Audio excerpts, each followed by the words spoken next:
Mary with Shore-Friendly South Sound here, in the third installment of our Top 5 Recommendations for Your Shoreline. In this video, I'll tell you about the importance of monitoring and managing water on your shoreline parcel to help protect your property and protect Puget Sound. As a reminder, these recommendations are just a starting point. Drainage conditions will be unique for every parcel, so I encourage you to continue exploring resources on your local shore-friendly website or contact a professional to help you make specific water management decisions for your shoreline. So recommendation number 3, manage your water. The water we're talking about here is surface water and shallow groundwater. Often when folks think about preventing erosion on their shoreline properties, they're thinking about the saltwater coming in waves. But the freshwater that falls on or runs through your parcel can have important implications for your shoreline. Sources of freshwater on your parcel may include rainfall, runoff from neighboring streets or properties, water from irrigation systems and landscaping, or natural springs and seeps of groundwater, among others. Understanding and managing this water is critical, especially for shoreline properties atop bluffs or steep banks. Let's talk about some of the problems that upland water can cause on shoreline parcels. Since properties on the shoreline tend to slope toward the sound, surface water will travel that way too. This surface water can transport pollutants like pet waste, fertilizer, or motor oil from land directly into Puget Sound. Surface water, especially during high flow events like rainstorms, can also cause surface erosion, with water picking up and moving soils and creating rills in slopes after a storm. And shallow groundwater can cause deeper problems. Water that soaks into the ground can destabilize soil layers, causing bank failures or landslides. This last one is particularly important for shoreline properties with bluffs. The bluffs and banks along Puget Sound were laid down in layers. In the latest ice age, periods of ice growth and retreat layered on different sediments, almost like a cake. And if you look at a bluff in Puget Sound, you can often see these layers of different colors and sediments. And these layers have implications for how water is able to soak into the ground.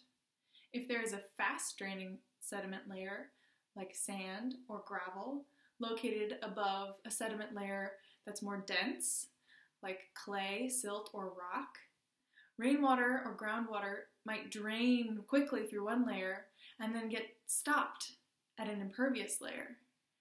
And instead of soaking further into the ground, will travel laterally through the bluff toward the shoreline. And this lateral movement through a bluff can weaken the sediment and can accelerate erosion or contribute to landslides. So make water management a priority for your property. As we talked about in our first 2 videos, mature trees and shrubs can do a lot of this work for you.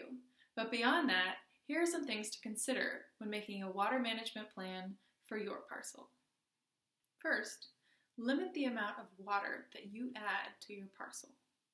The basic goal is to limit the water that you add in the soil between your home and the edge of your bank or bluff. We recommend not having irrigation systems on properties with high banks or bluffs. You can limit watering lawns or gardens during the summer. Water by hand while native plants are getting established, and let your lawn go brown to reduce the amount of water you add to the soils on your parcel. Next, consider capturing water and conveying it away from your bank or bluff.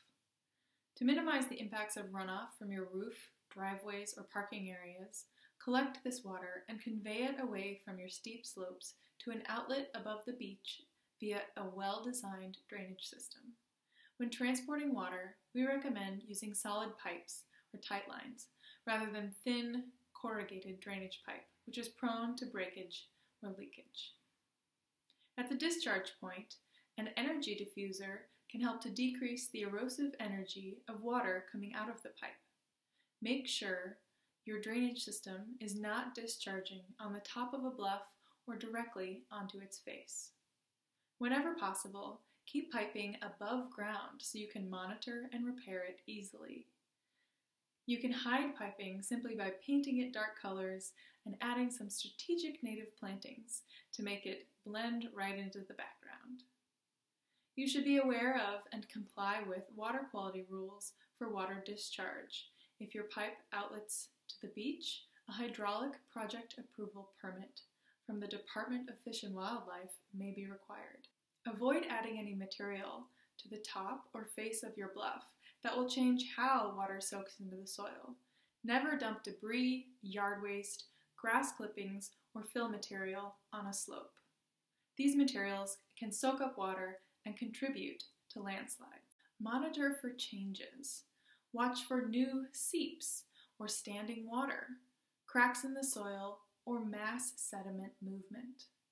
And if you have any type of drainage or irrigation system on your property, these should be tested multiple times a year to make sure there are no leaks. And finally, seek professional advice if you see issues with water on your parcel. Committing to managing water can help protect your property and protect Puget Sound. Thanks for watching. For more information and for example drainage system drawings, visit your local shore-friendly website or contact your local conservation district. And stick around for recommendation number 4 about developing a shoreline parcel with care.